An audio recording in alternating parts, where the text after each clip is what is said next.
máxima verossimilhança, né? E eu queria começar pedindo desculpa a vocês, que agora eu tô com uma obra aqui do lado de casa, então eu tô aqui pelejando para achar um momento que não tem ninguém martelando, mas mesmo assim tem. Então eu fechei um pouquinho, mas vocês vão ouvir de vez em quando umas marteladinhas no vídeo, né?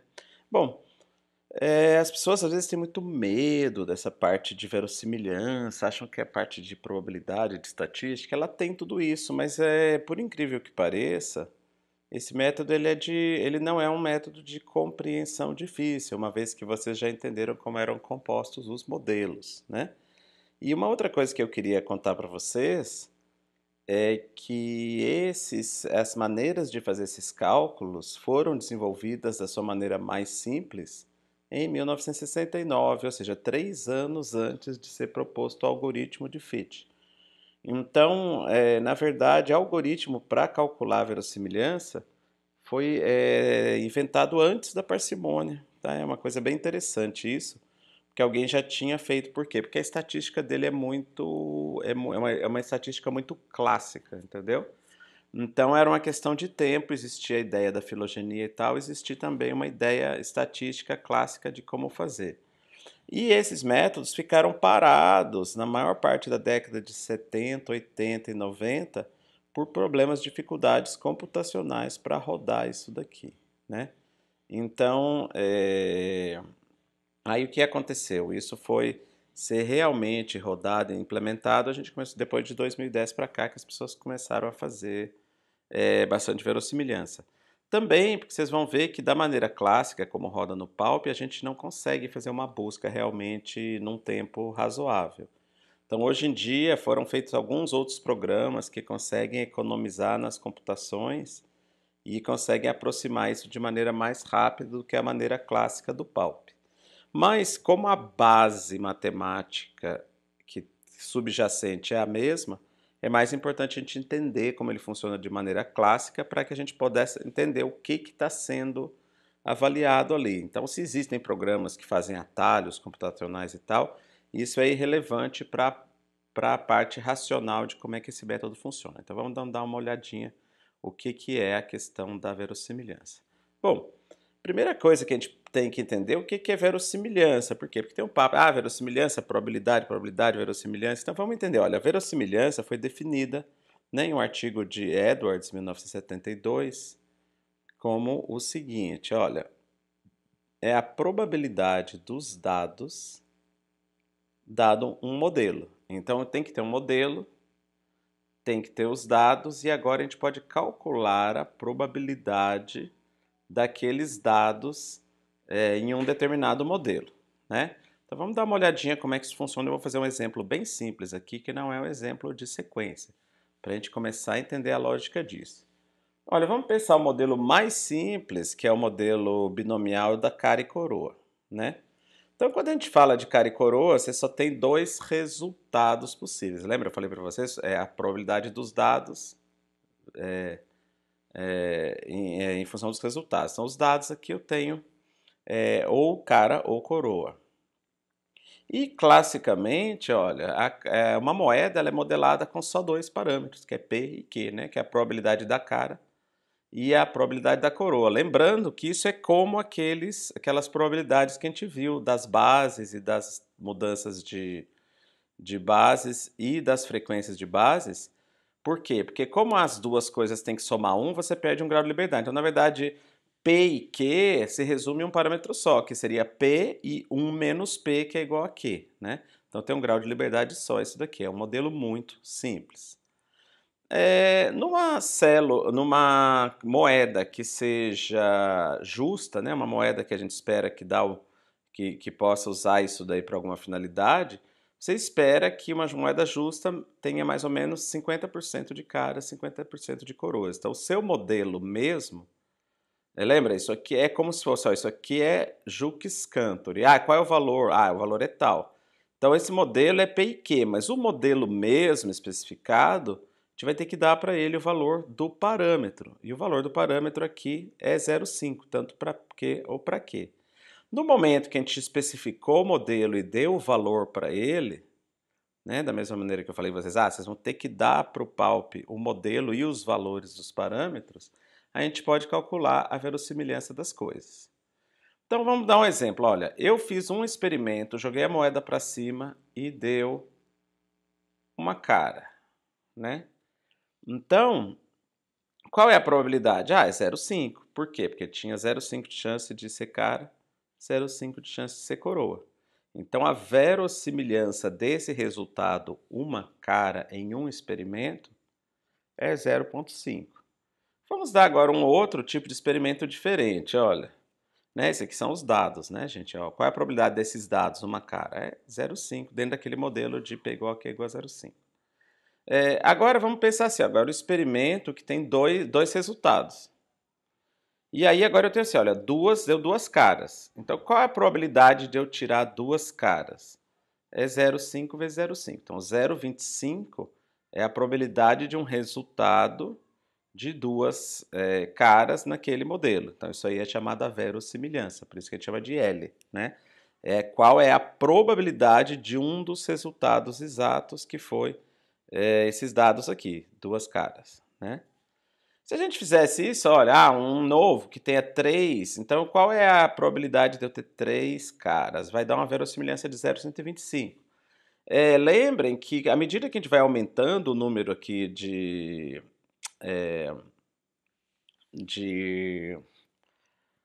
experimentos, vai mudando esses cálculos, né? Então, vamos dar um exemplo. Ó, por exemplo, nesse experimento aqui, olha, que tinha só um, né? Esse dado que só tem um lançamento, eu tenho dois resultados possíveis, que é uma cara ou uma coroa, e todos dois têm a mesma verossimilhança de 0,5. Nesse de dois, ó, eu vou ter quatro resultados possíveis, porque eu posso ter duas caras, duas coroas, uma cara, uma coroa, uma cara. E todos eles vão ter verossimilhança de 0,25, né? Então, vão ter quatro resultados possíveis. Aqui, olha, já tem 16 resultados possíveis, né?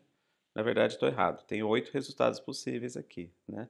Você pode ter cara, coroa, cara, e vai dar 8 resultados possíveis aqui. E cada um tem uma verossimilhança de 0,125.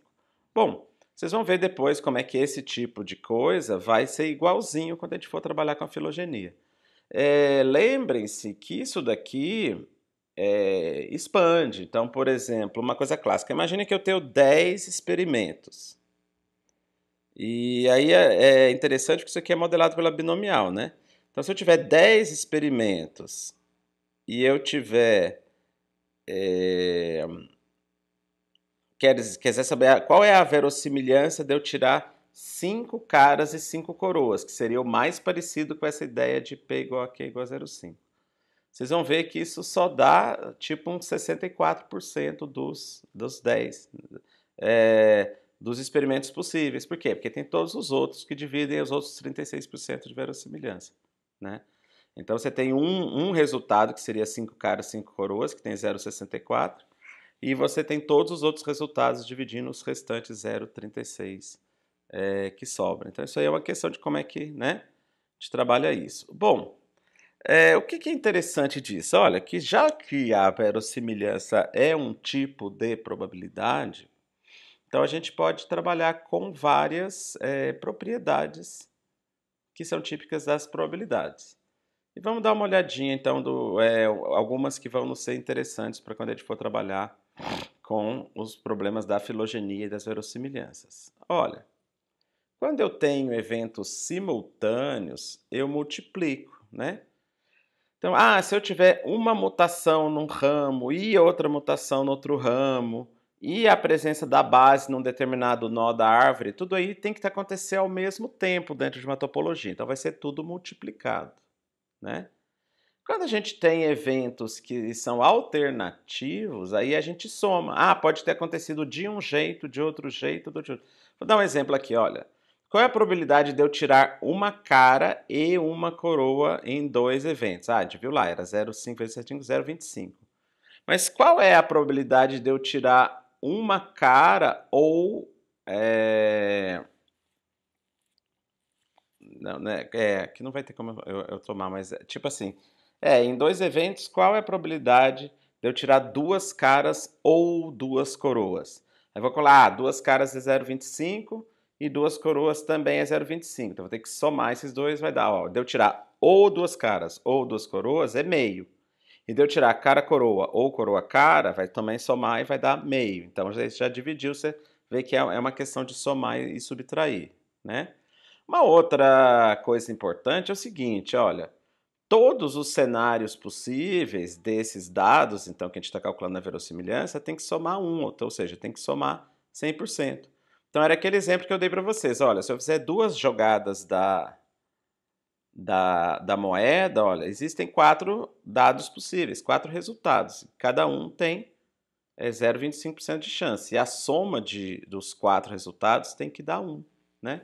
Então, isso aqui vai se aplicar em vários outros casos quando a gente for trabalhar com outras coisas, né? Então, vamos dizer assim, quando eu for trabalhar com árvores filogenéticas, vocês lembram que tinha uma quantidade gigantesca de árvores filogenéticas possíveis com, sei lá, 10 táxons, né? Cada árvore dessa vai ter uma verossimilhança. E a soma de todas as verossimilhanças de todas as árvores tem que dar 1, né? Porque são todos os resultados possíveis dentro daquele modelo, né? Então, essas são propriedades interessantes que a gente vai entender aqui. É como se você estivesse particionando a sua probabilidade nos diferentes resultados. E pode ser que uns tenham probabilidade maior que outros. A gente vai ver isso quando a gente trabalhar com as árvores. Bom, então vamos dar uma olhadinha como é que isso se encaixa dentro da ideia da filogenia, né? A gente viu ali um modelo muito simples, que era aquele modelo das moedas. Mas agora, ó, a gente tem aqueles modelos que a gente viu na aula passada. E esses modelos, eles podem variar bastante, né? Então, você pode ter um modelo que tem uma taxa, que tem transições e transversões separadas, que tem 6 taxas, tipo da, daquele do GTR. A gente pode ter uma frequência de base igual, a gente pode ter frequências de base diferentes, né? E isso daqui vai influenciar, então, quais são os parâmetros. Seria como fosse aquele P igual a Q igual a 0,5, mas a gente vai ter vários parâmetros nos nossos modelos. E eles vão ter que se encaixar de alguma maneira na filogenia.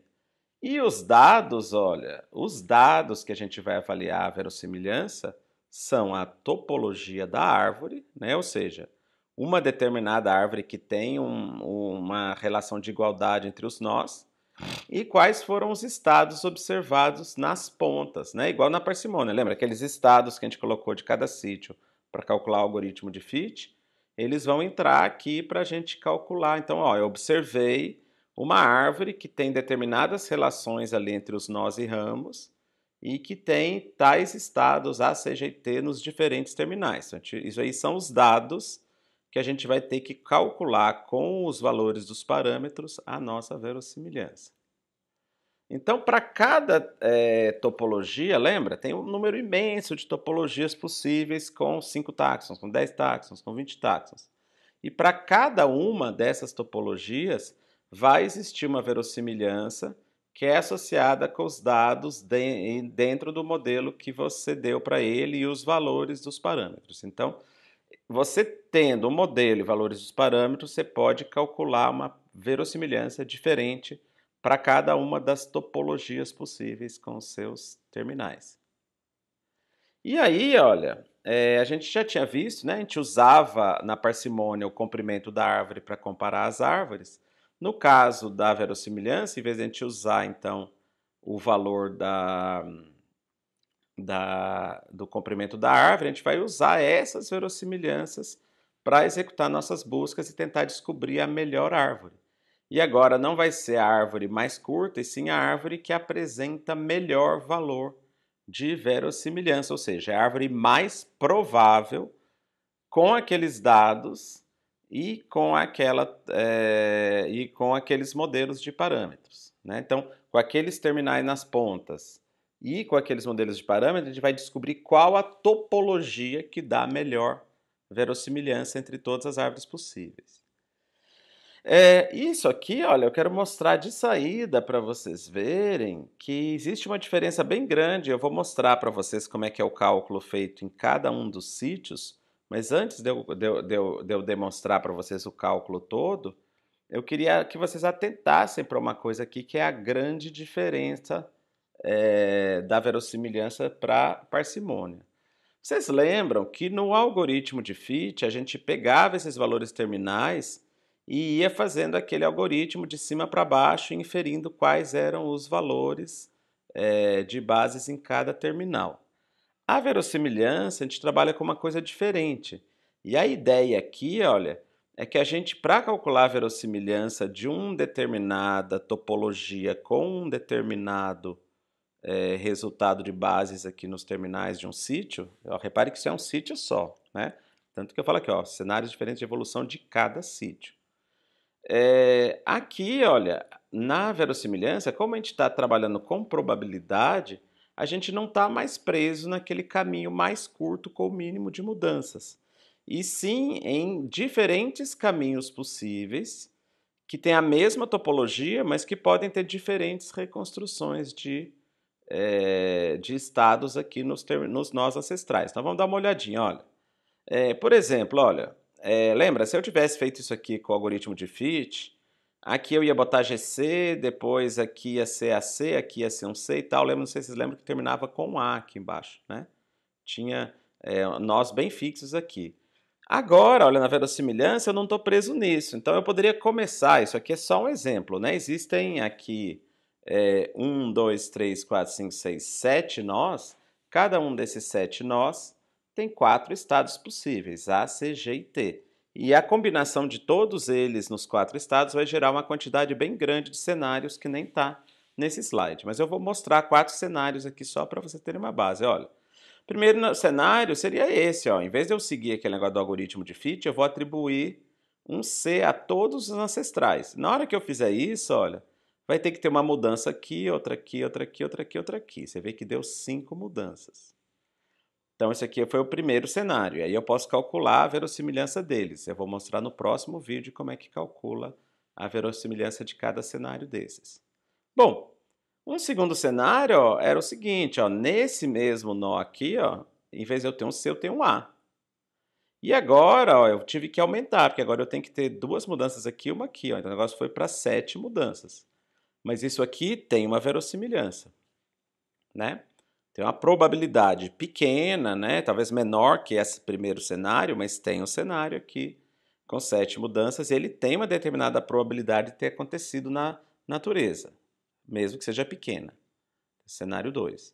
Bom, aí eu venho para o cenário 3, olha, eu boto um G, você vê que o G ele produz 6 mudanças aqui, né?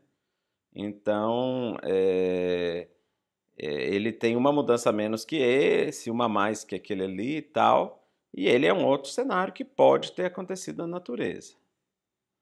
Finalmente, olha, eu posso botar um T aqui, ó, e aí vai exigir 7 mudanças também. Bom, qual que é a lógica disso? Enquanto a parcimônia eu exigia que ele fizesse o caminho mais curto, na verossimilhança eu estou avaliando todos os caminhos.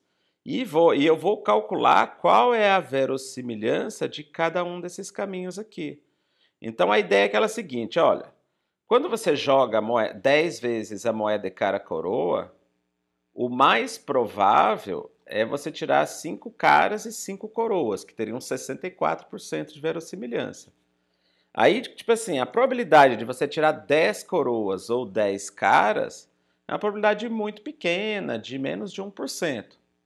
Porém, pode acontecer, é a ideia da loteria, né? Em 1000 experimentos, vai ter um percentual de experimentos que a pessoa vai tirar 10 caras e 10 coroas.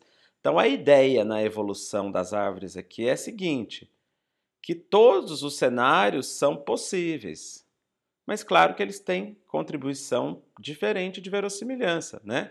Os que forem mais parecidos com parcimônia vão ter uma verossimilhança maior, né? Porque vão ter menos mudanças e tal.